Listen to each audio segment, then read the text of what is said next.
Salut à tous, c'est Captain Bibi, soyez les bienvenus, on se retrouve aujourd'hui pour le débrief du GP des Amériques. On va revenir sur le week-end des catégories Moto 3, Moto 2 et Moto GP, direction tout de suite la Moto 3. Alors la Moto 3 qui a été victime comme toutes les autres catégories d'une météo très changeante à Austin puisque c'était mouillé le vendredi, sec le samedi et pour la course Moto 3 c'était sec justement le dimanche. Les choses à retenir en Moto 3 ce week-end, déjà c'était la première de Massimo Chiles.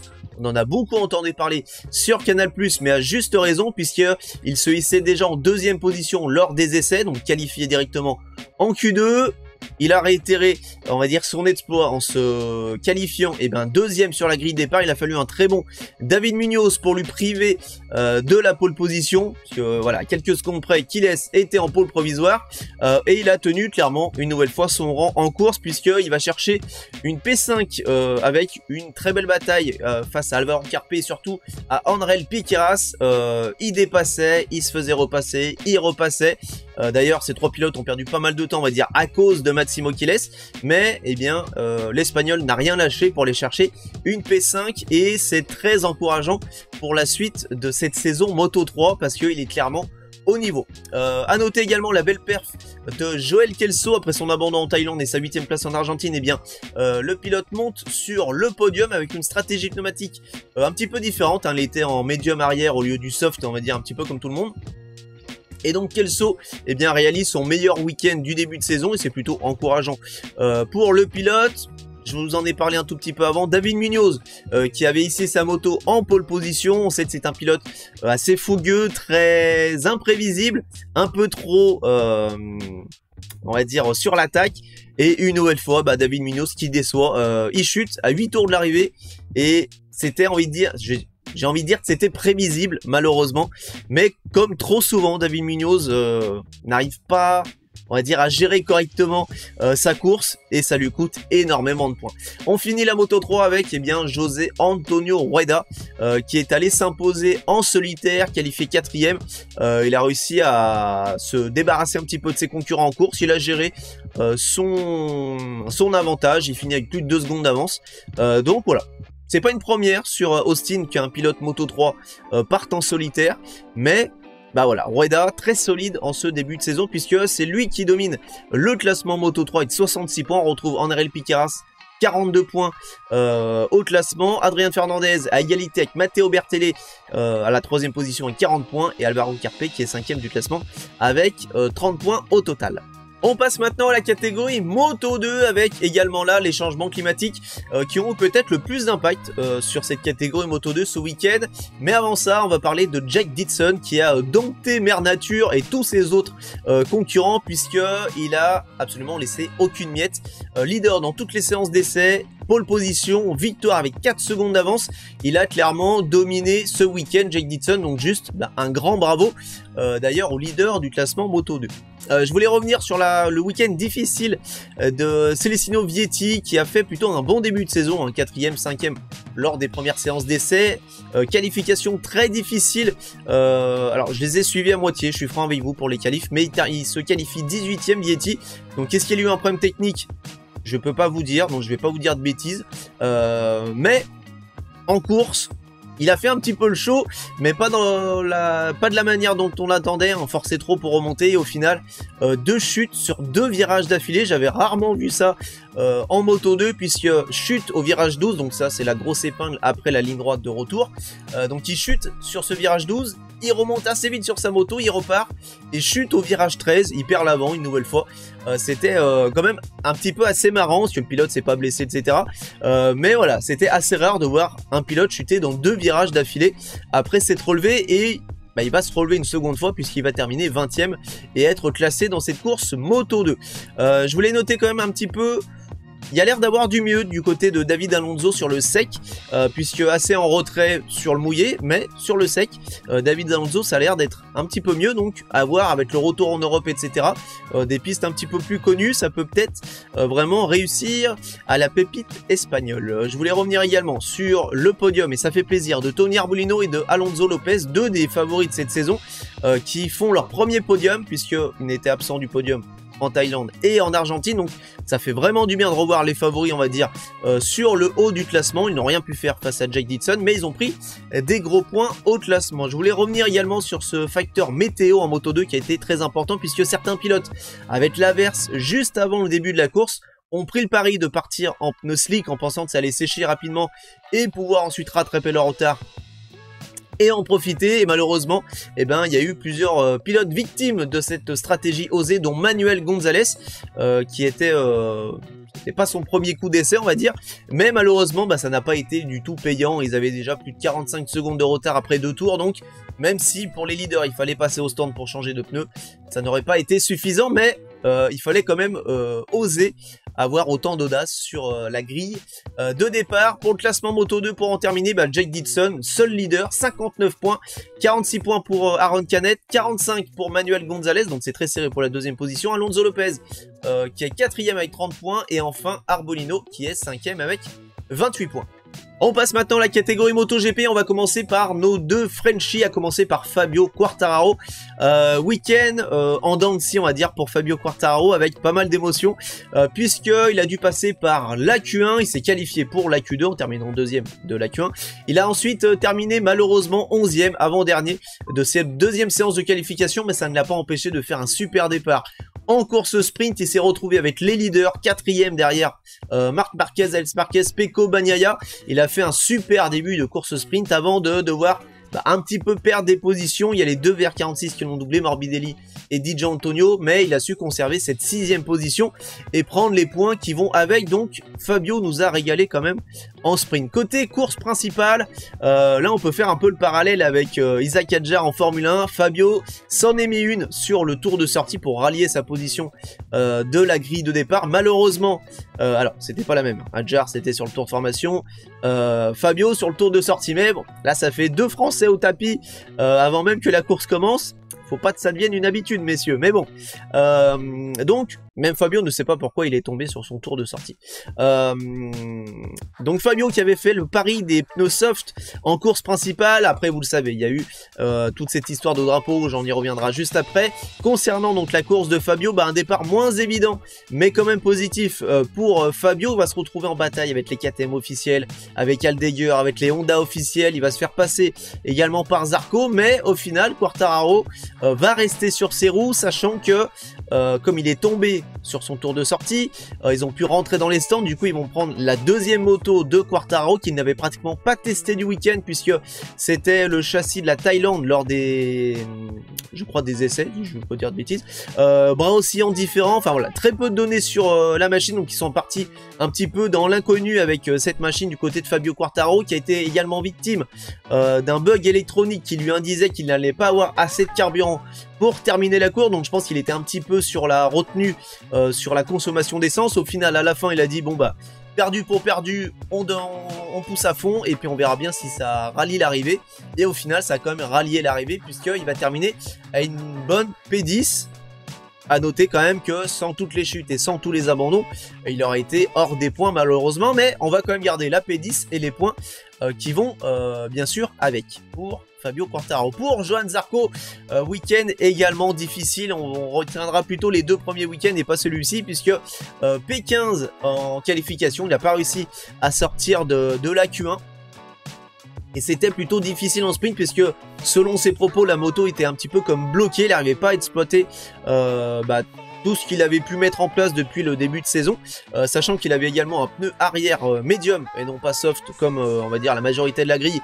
Je pense que ça c'était le côté bon, perdu pour perdu en sprint. On va prendre des données pour la course principale de demain. Donc il s'est bataillé à peu près pour la P15 en sprint et il va terminer 16e, loin des points. Pour la course, il a fait un très bon départ, de passer de P15 à P11 sur le premier tour. Il était devant les Honda officiels. Il est même remonté sur Jack Miller. À un moment, il était P6, Johan Zarco, en bataille pour la P5, avant de commencer à perdre un petit peu en performance. Il s'est fait doubler par Aldeguer et enfin, voilà, ça dégringolait au classement pour Zarco. Bezzecchi remontait très très fort derrière et donc à 2 tours de l'arrivée, et avec la bataille avec Bezzecchi, Quartararo part à la faute virage 12 je crois, hein, l'épingle à la fin de la grosse ligne droite. Donc voilà, c'est dommage, c'est un week-end oublié pour Zarco, mais je pense qu'il y aura quand même des choses à retenir côté réglage, etc. On connaît Zarco pour, on va dire, prendre le meilleur et laisser un petit peu de côté le pire. On va maintenant revenir sur le chaos du départ ou avant le départ avec ce drapeau rouge, parce que si vous n'étiez pas devant votre écran ce dimanche, pour vous la faire simple, tour de sortie, donc les pilotes sortent des stands pour aller se placer sur eh bien, la grille de départ, faire la préparation et puis ensuite partir pour le tour de chauffe. Donc certains pilotes quittent la voie des stands, la majorité avec les pneus pluie, certains pilotes avec les pneus slick, dont Fabio Quartararo. Donc les pilotes se mettent en place, voient que en fait les conditions sont clairement en train de sécher, la piste était quasiment sèche avant le début du tour de formation et donc à quelques grosses secondes, minutes eh bien, du départ de la course, on voit Marc Marquez à côté de sa moto qui pique un sprint en direction de la voie des stands. Pecco Bagnaia, voyant ça, pareil, file en disant on change de moto. Au final, il y a tous les pilotes qui se ruent dans la voie des stands, laissant leur moto, on va dire à l'abandon, sur la grille de départ. Il y avait encore un petit peu les mécanos autour. Mais au final, les pilotes auraient dû prendre leur moto typée piste sèche, attendre le tour de chauffe, prendre part au tour de chauffe et se placer à l'arrière de la grille en laissant les pilotes qui avaient choisi de démarrer comme ça devant eux.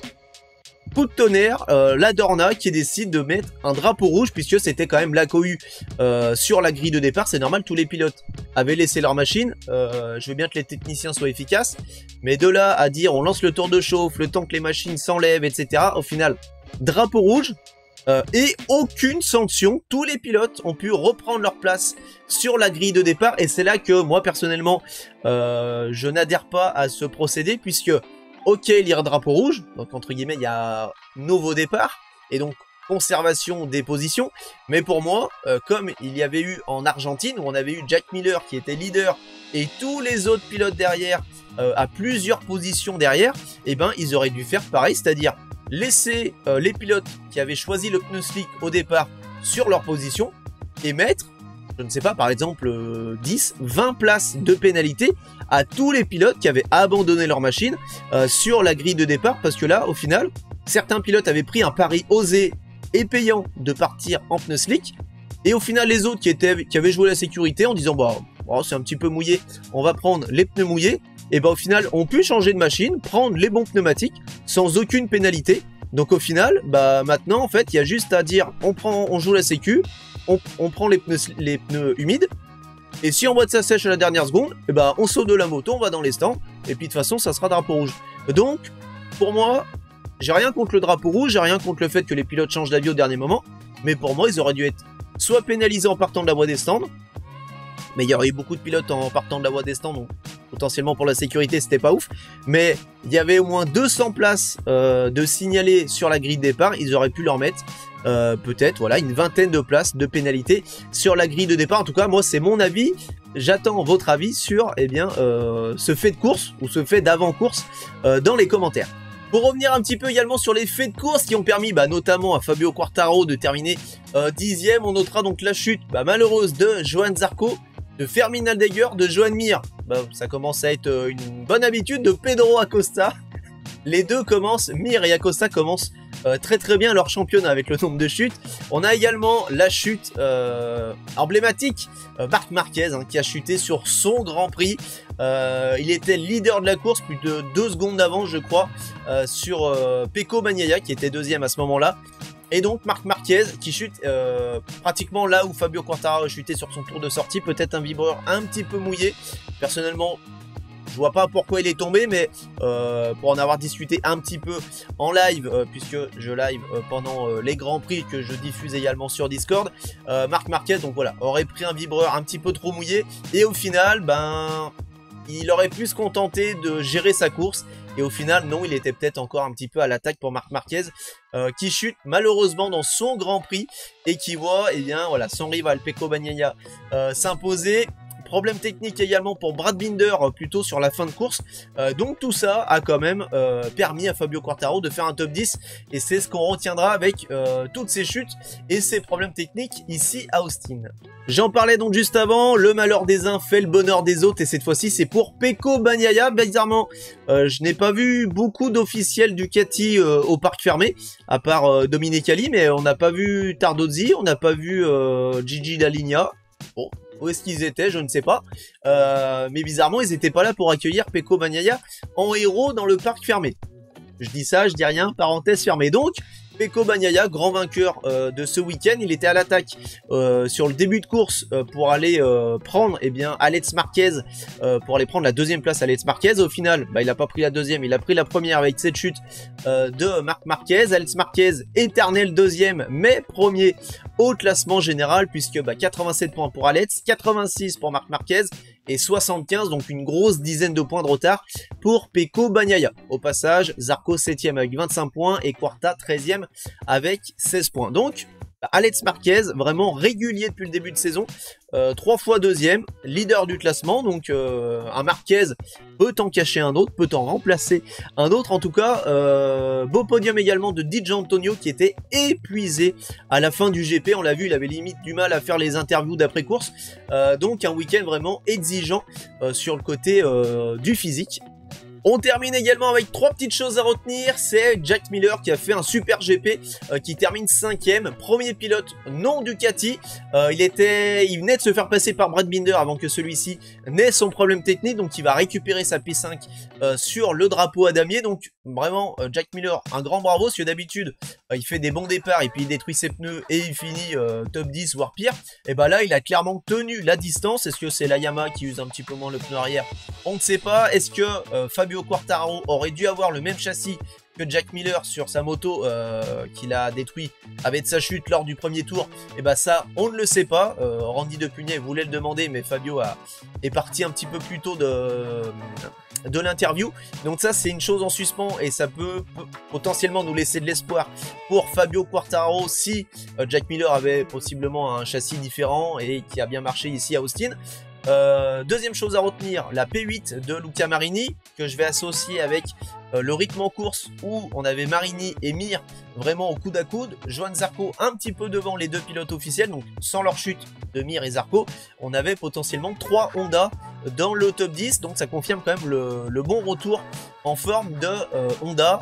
Troisième et dernière chose à retenir, la P9 de Ai Ogura, sans sa disqualification qui pouvait être discutée en Argentine, ça ferait 3 top 10 sur les 3 premiers GP pour ce rookie Ogura qui surprend course après course avec la Trackhouse. Alors ça nous surprend de moins en moins vu son début de saison, mais il faut quand même le noter que pour un rookie il se débrouille vraiment très bien et plutôt très bien régulier, puisque lui termine les courses. Allgaier aurait pu jouer possiblement top 5, top 6, mais au final il a chuté et c'est quand même dommage, mais Allgaier on va le revoir, ça c'est sûr et certain, surtout avec une très bonne machine.